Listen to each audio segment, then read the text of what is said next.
Hey friend, Roger Christofferson here again with another first listen review. This past couple weeks, I don't know, been kind of slim pickings for stuff coming out, but I knew this one was coming out a while back and I've been kind of looking forward to it. It is the fifth album from the Revolution Saints, and it's entitled Against the Winds. In case anybody doesn't know who Revolution Saints are, it was idea, one of these projects that was started on Frontiers Records. It was actually a pretty cool idea. It was originally Doug Aldrich and Jack Blades on guitar and bass, with Dean Castronovo, on drums and vocals. And they did 3 albums together, and I actually really like those albums. Dean is primarily the singer in this band. In fact, as of now, he is the only singer. Jack, occasionally shared some co-lead vocals, and they all did big background vocals on it. Mainly all the songs have pretty much been written by Alessandro Del Vecchio. They're same. Nothing's really changed there. He's been the main songwriter, I should say. He's co-writing has been with him, but he's like the main idea, and he's involved in everything with the production, and he actually plays keys on the albums, and there's a lot more keys on this album than I've noticed on the other ones. But they switched members here back in 22. As of now, Jack and Doug are out, and they got Jeff Pilson on bass. Most people know him from Dokken. He's been with Foreigner for the past, I don't know how many years, and he's been involved in tons of projects. And Joel Hoekstra, who, it's funny, Joel Hoekstra, he was also in Night Ranger for a while. Jack Blades was in Night Ranger. Joel Hoekstra was also in Whitesnake, and as many may know, so was Doug was in Whitesnake for a while there too. And this is kind of funny how some of that overlap has come into play there. And if you don't know who Dean is, he's been involved in quite a few things, mainly Journey. And his singing, as a lot of people know, is very similar to Steve Perry's singing style.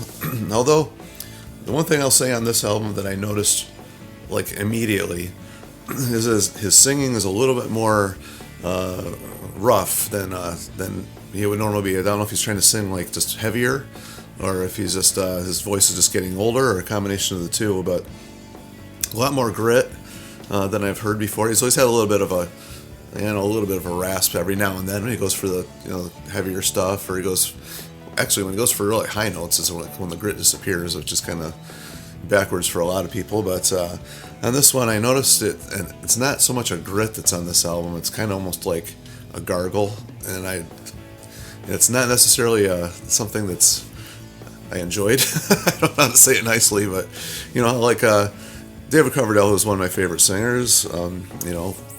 Has developed that same thing over the years, and I just when you sing that style of music, it's going to take a toll on you for sure. It has a little bit of that here every now and then. You're hearing that coming, so hopefully that's not a thing that's going to stay. But there is quite a bit of that going on in this album. Now when they switched, it's unfortunate. Jeff Pilson's a really good singer. He's actually sang lead vocals on other albums and projects he's been involved in. And no, I didn't hear any co-singing or anything. I didn't see any notation of it here on any of these songs. 11 tracks on this one. So it's kind of, unfortunate, that he didn't get a chance to do any of that. I kind of like it when, bands have 2 guys that can sing really good like that do that. But, Dean's an awesome singer. He really is. And when I say about that growl, it's not really, doesn't take away from the songs at all. It's just only there a little bit. I can hear it there though. So it's not to the point of yuck yet. So I'm hoping it doesn't get to that point. As far as the songs go, this one actually took me a couple listens through to get into it. It didn't click with me right off the bat. I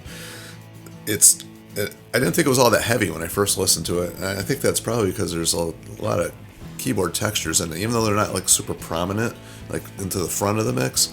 They're there, and I felt like it wasn't quite as heavy as the earlier stuff. And I think that's just because they're more in the mix, even though they're not really up front. I can hear them more, and the production just seems a little bit more AOR, if that makes any sense. There's not as much grit on the guitar. It doesn't seem quite as like the drums and the bass don't seem quite as driving as on the other ones. I think it has more to do with the production that does the songs, because quite honestly, the songs don't sound a whole lot different than what I was expecting to hear from the earlier stuff. I mean, that's what happens when you get the same guy writing. This is one of those bands that kind of falls into that, and you've heard me probably complain about it with Frontiers projects, and you got the same songwriter and producer on multiple different projects. You get that sameness, and unfortunately, this does suffer a little bit from the sameness. They definitely have a different playing style. Jeff and Joel definitely play a lot different than Jack and Doug, so the whole sound of the band is actually different.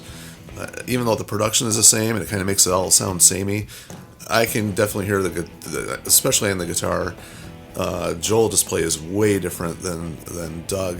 Doug's more of in my ears, he sounds more like bluesy, harder edged. He digs into his solos a little bit more, whereas Joel's a more delicate player. He can definitely rip, but his solos are definitely more precise, like more about getting each and every note right and speed. And not that Doug can't play fast at all, but I think Doug just digs in and has a little bit more feel than Joel does. It's just my opinion. I know some people may disagree with that, but I like Doug's style of playing better to my ears, even though Joel is like an amazing player and just sounds great, phenomenal player. For me, I can hear the difference. That's all I'm really trying to say, is there's a big difference in the sound. And after a couple listens through, this album I could hear the riffing, and it did sound a little bit heavier to me afterwards. I realized there is more heavy songs than I thought there was originally, but it just seems more mid-tempo and AOR produced to my ears. It's got the heaviness in the songs, and the writing will touch more, but the production actually kind of tames it down more to the AOR style, if that makes any sense at all. But still an enjoyable listen. Like I said, it did take me a couple times to click with me. It sounds like it sounds very similar to the last album they had. This is the second one they have with these guys on it. Although the production on this one just seems a little bit more mellow than anything else up to this point. So that's just my quick little take on it. Still a cool album. I mean, Dean is just an amazing singer, all amazing players. I mean, the solos are worth the price of admission alone, and just hearing Dean sing is always cool. So there's nothing really bad about it. I'm just comparing, what they've previously done, and if you were expecting something a little bit harder edge, I didn't get it. So that's kind of like my little bit of the I don't know, nitpicking I'm doing here. So anyway, if anybody else has anything they want to share with it, as always, feel free to share your comments down below. If there's anything you think I left out or you want to add to what I said, feel free, as always. And so what this is all about, it's just us guys, girls, whatever, getting to babble about music we love. That's really all this is about, just getting to share thoughts and what we think, and not argue with each other about it, but just give our thoughts on it. That's all I really hope to get out of this whole channel, and hopefully that's what's going to happen. And as always, like, share, and subscribe to keep the music alive, because I think this style of music is really cool. It's one of my favorite styles of music to listen to, so that's why I do it. And we'll talk to you on the next one. See ya.